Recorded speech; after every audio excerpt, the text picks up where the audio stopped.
La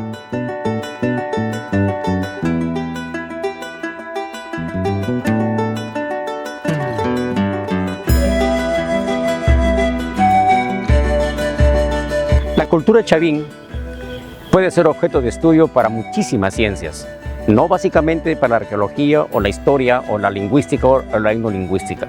Partiendo de que existen 21 potutos, entendemos que la cultura chavín significa aquel conocimiento ancestral que no ha sido explorado y que podría ser materia de investigación para explicar la naturaleza del sonido de aquel tiempo. Lo que nos hace presumir naturalmente que chavín estaría próximo, estaría cerca de darnos a conocer cuál ha sido la música para esos tiempos.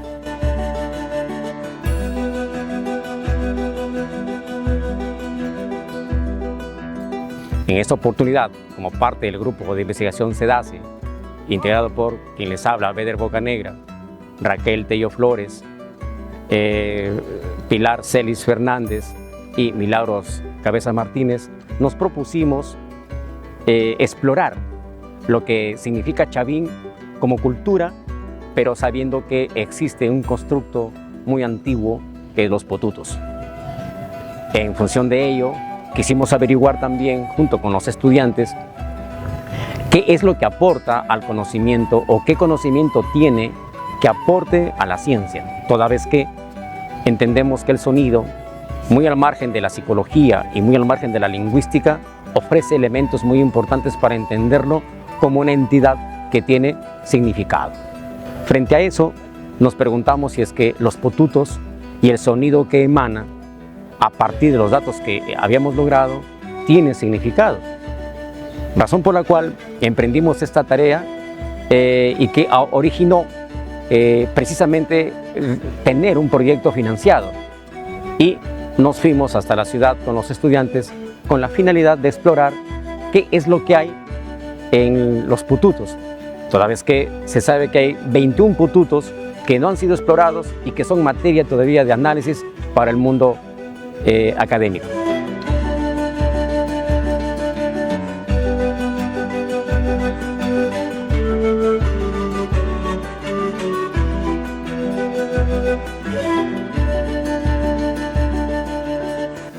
¿Qué tal? Bienvenidos a Chavín de Huántar. Vamos a pasar ahora a uno de los espacios rituales más importantes de todo el sitio. Son 12 metros de inmersión subterránea. Vamos a entrar al interior del templo y estudiar la arqueoacústica que está ahí viva todavía.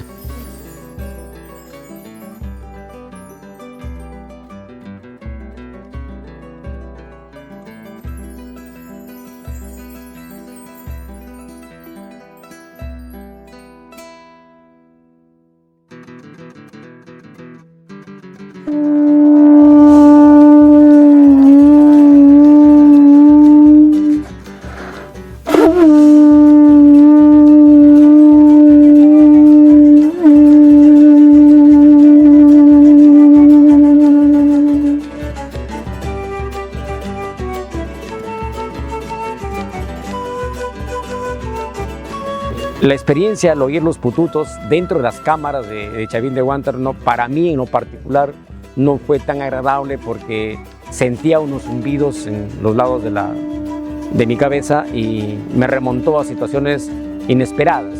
Yo no podía, incluso ahora no puedo descifrar el por qué esos sonidos generaron ese malestar en mí y que simplemente lo puedo manifestar ahora porque no tengo ninguna explicación cómo es posible que un sonido de esa naturaleza me haya generado ese estado emocional.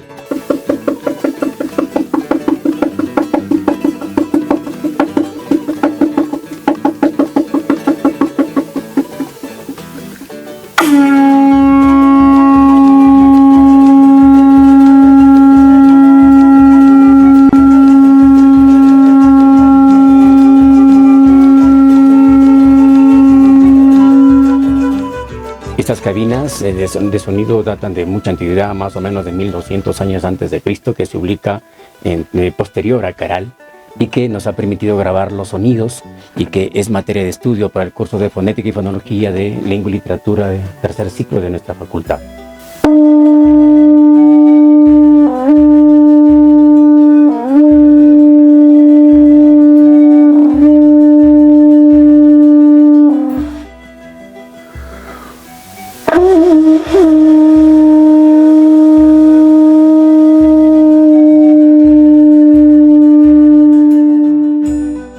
En la costa, ustedes saben, el fenómeno del Niño implica el aumento de la temperatura del mar. Entonces, para los antiguos peruanos, ver este animal en su pesca, en su costa, significaba que iba a venir lluvias. Ver este animal era un sinónimo del agua. En un lugar como este, en la sierra, en que necesitamos de la tierra y de su fertilidad para vivir, llamar al agua, llamar a la lluvia, era un rito, una ceremonia súper importante. Hoy día hemos tratado de replicar en lo más posible las condiciones, la forma en cómo se vivía este rito. En ese tiempo, este espacio estaba totalmente oscuro. Nosotros no estaríamos, digamos, en nuestra conciencia como estamos ahora, sino alterada por plantas. Y además estaríamos con la seguridad de que estamos en un lugar sagrado. Quizás esa noción se ha perdido hoy, pero piensen en lo increíble que es visitar un templo de hace 3000 años. Eso muy poca gente en el mundo puede decirlo. Y encima decir que es un templo de nuestros ancestros.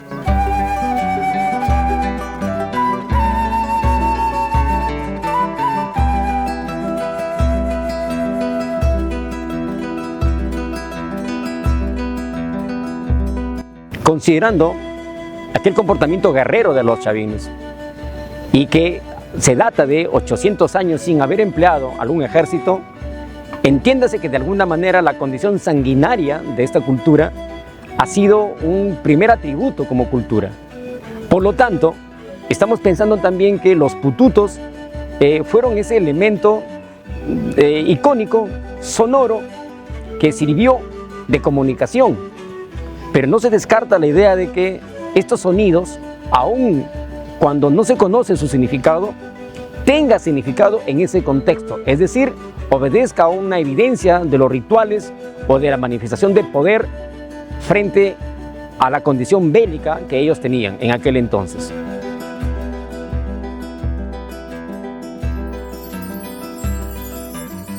Si ustedes se han dado cuenta, las cámaras, algunos, la L o la patita está hacia el lado oeste, algunos están hacia el lado este, entonces eso cambia rotundamente todas estas vibraciones que va a dar el sonido del caracol.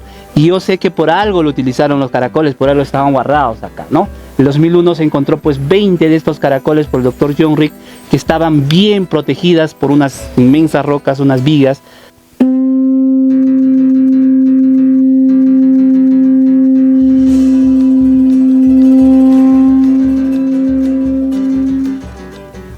Las ciencias aportan algunos conceptos para vincular el sonido, cual sea este, con las emociones.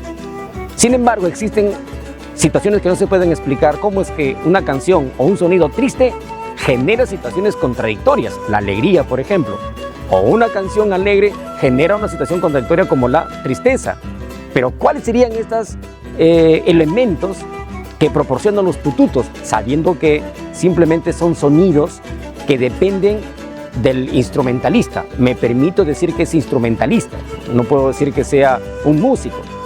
Toda vez que el pututo tiene un ingreso y una salida y tiene su propia morfología, estos elementos nos harían pensar que este sonido, ¿qué es lo que podrían generar? O situaciones desagradables, o situaciones agradables, o situaciones inesperadas.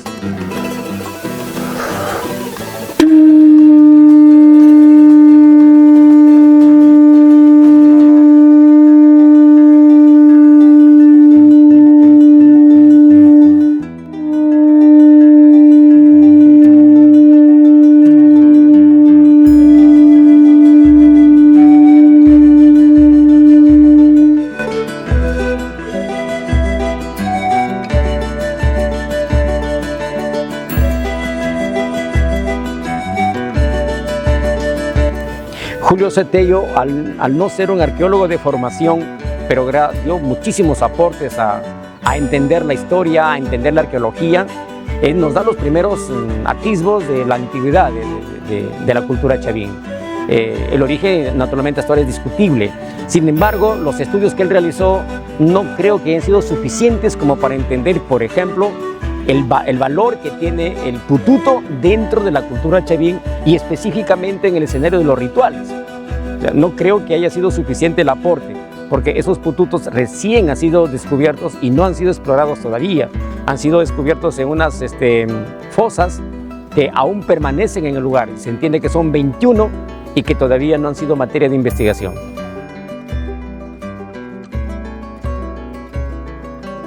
Y toda esta gente, ¿no? A veces uno venía por sanación, como les decía.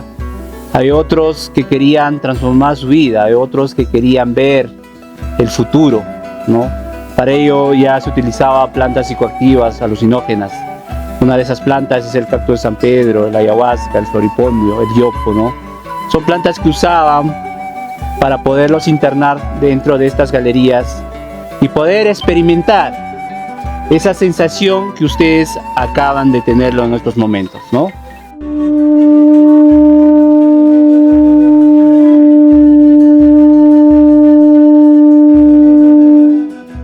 Los estudiantes, básicamente, que vivieron la experiencia, manifestaron sus distintos estados emocionales.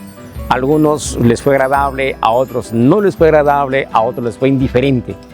Precisamente eso es materia de la investigación. ¿Por qué un sonido tiene esa plusvalía, ese valor o ese poder de generar ciertas emociones en las personas?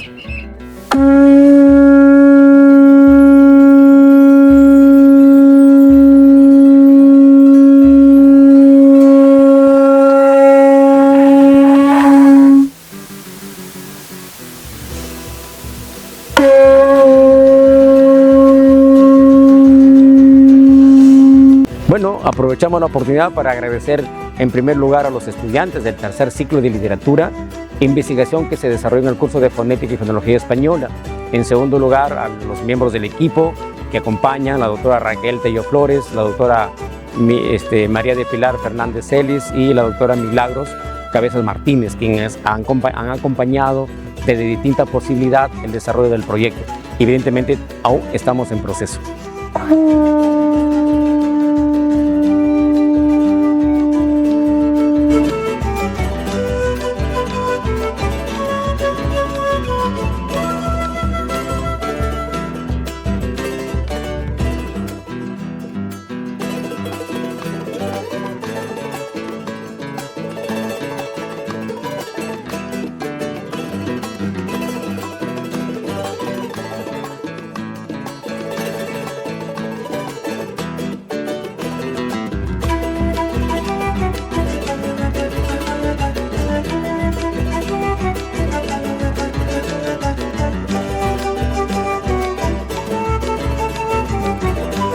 Bueno, esperemos que haya sido una jornada interesante de investigación.